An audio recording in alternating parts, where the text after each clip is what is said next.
I know we've had some ups and downs. I have mostly had ups with this side of the aisle.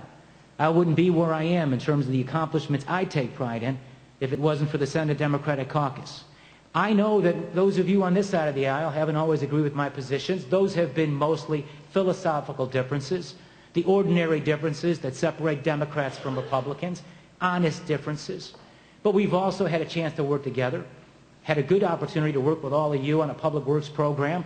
We've been working together for a long, long time in good faith, trying to get a capital bill passed so we can create 500,000 jobs, put people to work, stimulate our economy, and do what's right. And I know sometimes we've had some difficulties and some disagreements. But isn't that what a democracy is? And isn't that how this process is supposed to work? And isn't it really the way our country was founded? Nothing smooth, but conflict, and out of conflict, hopefully good results occur. And maybe sometimes you rightfully slowed me down because my instincts are to keep doing things. And maybe sometimes we were able to find ways to get things done for people. But always those ways were lawful. Always those ways were done in consultation with lawyers. And with all due respect to the prosecutor, Mr. Ellis, always the means were legal, and in most cases the ends were moral. When you go out and try to find a way with legal advice to save 35,000 poor people and keep their health care, you've done it through legal means, and you've done a moral thing.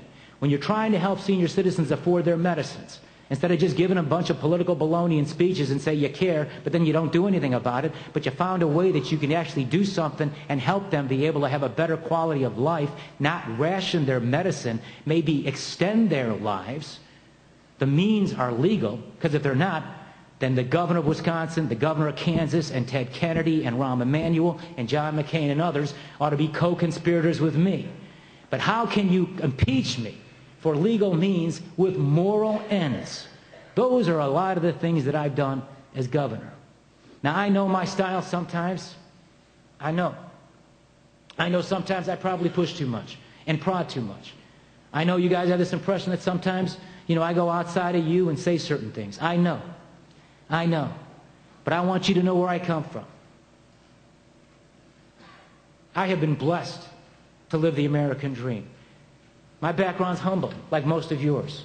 My dad was an immigrant who came here from a communist country, a Republican, Cold Warrior. Spent 4 years in a Nazi prisoner of war camp. And then instead of going back to his home after the war, he waited for 3 years in a refugee camp so that one day maybe he might have a chance to go to the United States, this place he heard so many great things about. Then in 1948, the Congress that one day his youngest son would one day become a member of passed a law called the Displaced Persons Act, and permitted him and millions of others like him with these long and hard to pronounce last names a chance to come to America, the land of freedom and the land of opportunity. My dad, his whole world changed. He saw himself as a rising officer in the Yugoslavian army, and then everything changed. But then he came to this place, and he wasn't the guy he thought he might be, the career he thought he might have. He was a factory worker, steel worker, and worked all the time. 50, 60, 70 hours a week, got a second job, did everything he could to scratch and claw and sacrifice.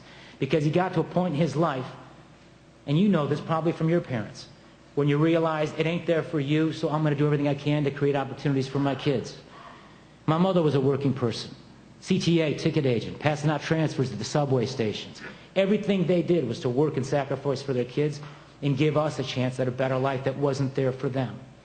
And then one day their youngest son grows up and he becomes governor of the 5th largest state. And he became governor because he had a lot of people helping him. He became governor because he went out and gave a lot of speeches about all the things he wanted to do for people just like his parents. And then you wake up and suddenly, holy cow, it happened. Hard to believe. I'm the governor of Illinois. And when that happens to you one day, and surely some of you here might have that experience, I wonder if you'll have the same appreciation I had. I suspect Senator Cullerton felt that when he became Senate President. You've hit a pinnacle. You've hit something that maybe you never thought you'd have, and people entrusted you with this special place. So what are you going to do with it? Me, in spite of what a lot of my critics have said, wasn't about promoting me for higher office. I didn't go to all those Washington, D.C. functions. I didn't try to sell myself to the national media. I didn't go to governors' conferences. I've been criticized for not doing that. I just stayed right here in Illinois to try to do the best I can to get real results for people. and to push and prod, maybe too hard sometimes, but to get real results for people. And who are those people? People like my parents, my own life experience. I didn't go to Harvard, applied on a Monday, got my letter of rejection back on a Tuesday. I went to more modest type schools, but I've been blessed to have a chance, and now suddenly I'm the governor. What will I do with that? Squander it, or will I try to get things done for people like my parents, and will I try to take my life experience, a life experience that so many of you understand and have experienced? Willie Delgado from a neighborhood like mine, very close. Jimmy DeLeo from the same kind of life experience like mine. The same kind of life experience, and then try to take policies and set priorities that before we got together to be able to do these things, those priorities were not the priorities of the state. And try to expand opportunities for families who otherwise wouldn't have it. Opportunities for health care, opportunities for education, opportunities for preschool. Try to level the playing field, but do it in ways that doesn't burden the middle class.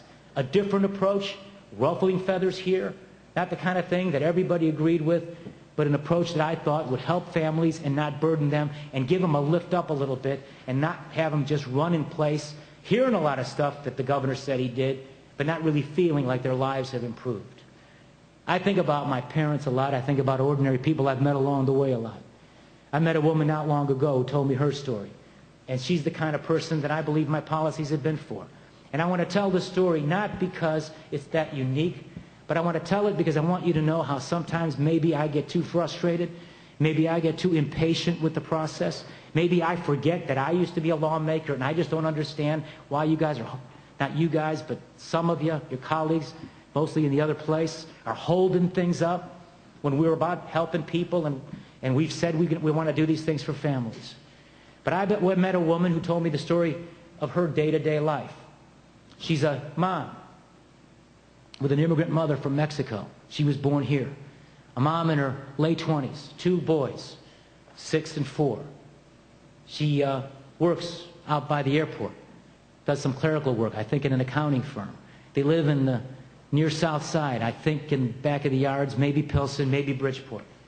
She gets up every morning at 5 o'clock because she has to start work at 7 or 8, depending upon when her boss wants her in. And she also gets up because she's been able to have some flexibility in her schedule. She lives in a 2-flat. Her mother owns the building where her late father used to live. Dad left the kids and left her all by herself. She lives in the 2-flat and pays rent to her mother, where her mother gives her a break and gives her a hand.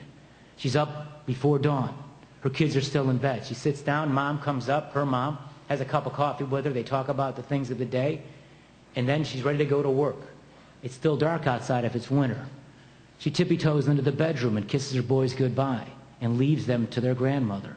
And then she walks out a couple of blocks, goes to a bus stop, and waits in the darkness before dawn in the cold of winter to catch a bus.